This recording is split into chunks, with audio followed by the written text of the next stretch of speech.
From June to July, a lot of the housing market in Phoenix is losing value. But there is one city in the Phoenix area that actually reported a gain in June to July. And that city is Chandler, Arizona. What's going on there? Is it all the good press from Edwards Semiconductor facility being built here, or a new Shields store, or Intel continuing to grow? Well, today we're going to be investigating what's going on by looking into the data, looking at the inventory, looking at demand, and see what's going on. This is Javier, the real estate data nerd with the fade here, ready to help you guys out. So let's go and let's get into the data. First and foremost, let's do a quick analysis about what's going on with the price ranges. And if you're looking in Chandler, you're probably going to be familiar with this. Basically, 71% of all houses for sale are between 400 to 800,000, with the majority of them being in between the 500 to 600,000 range. Almost a quarter of houses, actually a quarter exactly of houses, being in that price range. Now, there's about 181 houses currently for sale in the Chandler, Arizona area, with a variety of price ranges like we discussed right now. But if you want to break it down by the zip code, we can see that the northern Chandler area usually is a little bit more affordable, with downtown Chandler being the most cheapest at $466, right next to it A5224 being $507, and right next to it as well $572,900, which goes into the southern area here where it's a little more expensive. Under the freeway, $660, $686, and $797. Now, of course, in the Phoenix, Arizona area, this is the values, the monthly average sales price. We know that there was a huge increase between April 2020 all the way to about May 2022, when it was the absolute top of the market. This was created, of course, by our inventory sharply decreasing and our demand staying high, and that's creating this hyper effect where values just started kind of poking up because everybody was fighting over these houses because they were trying to capitalize on the low rates. This, of course, started dropping once interest rates started going higher and it became unattractive to buy a house. People stopped buying as much and inventory shot up. And of course, this is what created this effect. From the bottom of the market, which is around January of this year, everybody was experiencing an increase till about June, where then of course June to July is beginning to start that downtrend of houses losing their values. So what happened in Chandler? As I've already told you, spoiler alert, Chandler is one of the very few cities that actually didn't report a loss from June to July. It actually reported an increase from the average sales price of June being $561 to the average sales price of July being $602. Now, of course, it does drop here in August, but there's only been 10 days in August, so we're not really looking at that with any credit yet, right? We're going to be checking this again. Just like we discussed earlier, 2021 had nice low inventory counts, and 2020 started up high, but as soon as the pandemic hit, our nice low inventory counts is what created this effect where values went up increasingly high. We can see in 22, when the inventory sharply increased, we saw that huge price reductions, right? So just a rule of thumb, high supply, low demand, like in 2022, prices go down. Low supply, high demand, prices go up, just like we experienced for 2 years. Well, what happened in 2023? Our inventory started dropping down, but what's interesting is it dropped down to near the levels of 2021. Why this is interesting, all my data nerds are going to know why, because the other video I made about Goodyear specifically, we noticed that Goodyear didn't, like, it's going down, but it's not going as low as it was in 2021. We see here, this is 2023, this is 2021 numbers. We're like in a nice like middle gap between the 2022 numbers that caused prices to increase, the prices to decrease in 2021. We're right in the middle. Well, Chandler is doing its own thing, and it's saying, you know what? We are right near, we're actually below 2021. So our inventory levels are below the levels that created our housing market to increase a lot in value.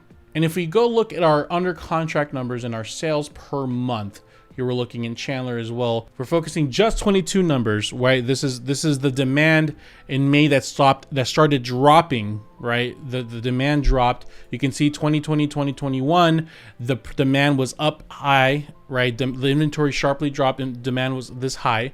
So it's safe to say, if demand was as high as it was in 2021, we probably would still be experiencing that massive increase of value, which luckily we're not. We are way below that, and even just 130 houses, it doesn't seem like a lot, but if you look at the charts, it really is a big chunk. But what's interesting is our demand is very similar to 2022's numbers, and our inventory is very similar to 2021's numbers. So this is creating, and this is like more normal, right? Like we're used to the insanity of 2020 to 2022, where it was like it was really black or white. It was extremely low inventory, extremely high demand, inflation of artificial values, right? And then we saw an extreme in 2022 where there was a crap load of inventory, a very low amount of demand, and that created a sharp reduction of inflated values. What's really happening across the Phoenix area is a lot of things are correcting, right? The bubble is deflating, and we're going to probably land somewhere that, and it's still going to be higher than we were in 2019, in my opinion, because if you see the chart of the values, things were normal, we still would be trending upward. We're just not exactly like where we need to. So it seems like Chandler's decompression of the bubble is going to end more favorably for it.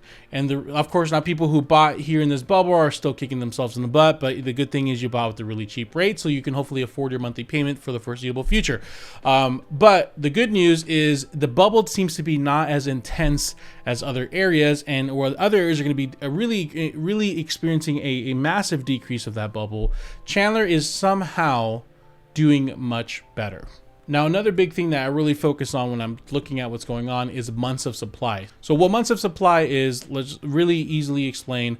If you have 100 sales happening a month and you have 500 listings, it's going to take 5 months for it to sell, right? Because there's this, if there's no more new listings in the market and we have the consistent sale rate, it takes 5 months, and that would mean it's a 5 months of supply. We can see here when we experienced massive market value growth, we were well under the one. We were the lowest it being 0.3, but we were 0.5, 0.6, 0.4, under 0.5, 0.6, massive growth. The massive increase of value, decrease of value, we were near 2s and 3s. Can you guess where we are now? We're actually 0.7. We're still under 1. We look at the entire Phoenix area, it's still 1.5, 1.6, and it makes sense why, right? If the massive decrease was 0.4 and near 2, 3, 4 was increasing value, we're like in the middle, and that's why we're experiencing a small growth of value.